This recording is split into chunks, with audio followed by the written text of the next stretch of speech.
Hello, this is Kevin Curtis again, and I will be continuing my discussion about the endocrine system, continuing where we left off with the testes, ovaries, and placenta, and then going into some herbal support for the endocrine system. So we left off talking about the adrenals.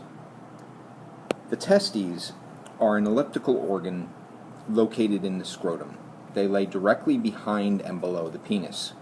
Testes produce testosterone, which is responsible for the development of secondary sex characteristics in males, such as facial and pubic hair, enlargement of the larynx, and a deepening of the voice, as well as increased muscle tone.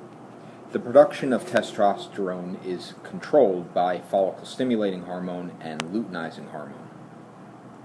The ovaries are located on either side of the uterus and supported by broad ligaments. Having the shape and size of an almond, these glands are responsible for the production of ova. They produce estrogen and progesterone.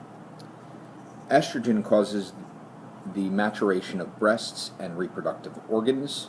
Progesterone maintains the lining of the uterus in a state suitable to receive a fertilized ovum.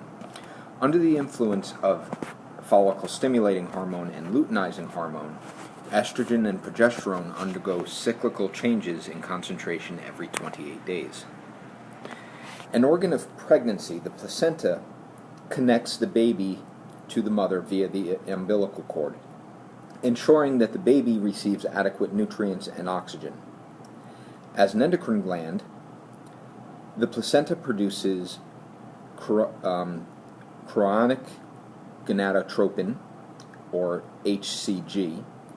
HCG is the first placental hormone to be produced and is secreted on day 6 of gestation.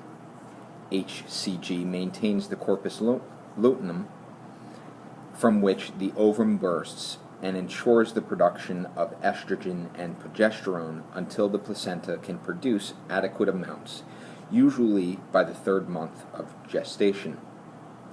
Then, HCG concentration should begin to decline unless the mother is diagnosed with hyperemesis gravidarum, which is a form of severe morning sickness that can lead to dehydration, hospitalization, and in some cases death.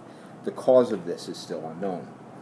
The placenta also produces relaxin, which relaxes the pelvic ligaments, making the birth canal ready for the birthing process, along with human placental lactogen, which promotes milk production and fetal growth. Support for the endocrine system. The statements made in this video regarding herbs have not been evaluated by the Food and Drug Administration, as the FDA does not evaluate or test herbs. This information has not been evaluated by the U.S. Drug Administration, nor has it gone through the rigorous double-blind studies required before a particular product can be deemed truly beneficial or potentially dangerous and prescribed in the treatment of any condition or disease. The information presented in this video is provided for informational purposes only. It is not meant to be a substitute for medical advice or diagnosis provided by your physician or other medical professional. Do not use this information to diagnose, treat, or cure any illness or health condition. If you have or suspect that you have a medical problem, contact your physician or healthcare provider.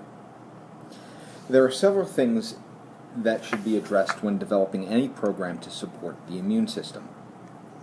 First, an assessment of your individual's stress level should be undertaken, and every effort should be made to reduce stress in your life. Under stress, the adrenals produce a hormone, cortisol. Consistent and excessive stress can lead to undue levels of cortisol and lead to adrenal fatigue, which can lead to multiple health problems, including fatigue, weight gain, osteoporosis, diabetes, and heart disease. Stress reduction may seem difficult in a culture that appears to promote excessive stress, but it is not impossible to reduce your stress level. Start by doing less. Next, try to incorporate proven stress-reducing activities such as yoga, tai chi, meditation, gentle exercise, spending time in nature, and taking a relaxing vacation. Make a habit of getting deep, restful sleep. This is one of the most powerful things we can do to support the endocrine system. Repeated sleep deprivation can lead to hormonal imbalances. In both traditional medicine and Ayurvedic medicine, it is recommended to be asleep by 10 p.m. Everyone needs a different amount of sleep. The key is that you wake feeling rested and ready for your day. Ensure that you have an adequate supply of iodine. This is critical for thyroid health and for preventing thyroid disorders. For those dealing with insulin resistance or diabetes, a diet that lowers blood glucose levels can, over time, improve your endocrine health. This can be achieved by eating a diet low in carbohydrates and increasing your intake of leafy green vegetables, proteins, and a good supply of healthy fats. Know your weaknesses and support them. If you have a family history of thyroid disorders, or you know that your blood glucose levels are elevated, or you know your stress level is too high and you do nothing, your quality of life and health can take a turn for the worse. If you know what your weaknesses are, you can, in many cases of endocrine disease, reverse or significantly improve the condition by taking care of yourself. Make good choices every day and live a healthy life. Support the endocrine system with adaptogenic herbs. This class of herbs can build, tonify, and nourish our system for increased overall health. Adaptogenic herbs are generally mild but are persistent and effective in action. They are generally taken in large quantities over long periods of time.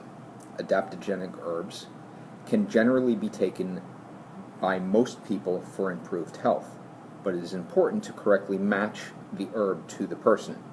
Adaptogenic herbs often used for people with adrenal fatigue and thyroid disorders. Some herbs with adaptogenic effects are ashwagandha. This one is a traditional Ayurvedic herb used for restoring endocrine system health. It is commonly used for people who are simultaneously burned out and are having troubles getting a good night's sleep. It can also be an important herb for those with adrenal fatigue. It is good for building endocrine strength, has calming and anti-inflammatory effects. Eleuthero, formerly called Siberian ginseng, can markedly improve a person's stamina and well-being. This herb is perfect for athletes.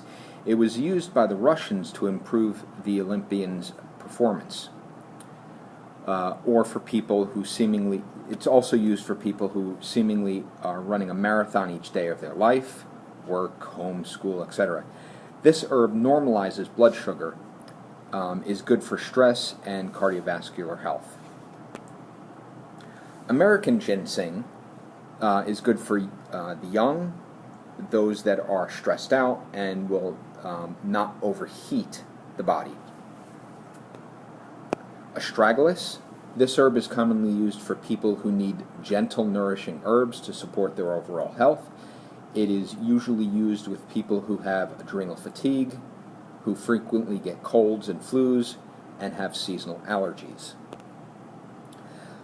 Licorice is an herb that directly supports the adrenal glands. Caution should be used with licorice because it can also have an effect of increasing the blood pressure. And if you're on high blood pressure medications, licorice should probably be avoided. So this is going to do it for my endocrine system presentation. Hope you've enjoyed it. I hope you've learned something. And my next video series will be on the lymphatic system. And talk to you then.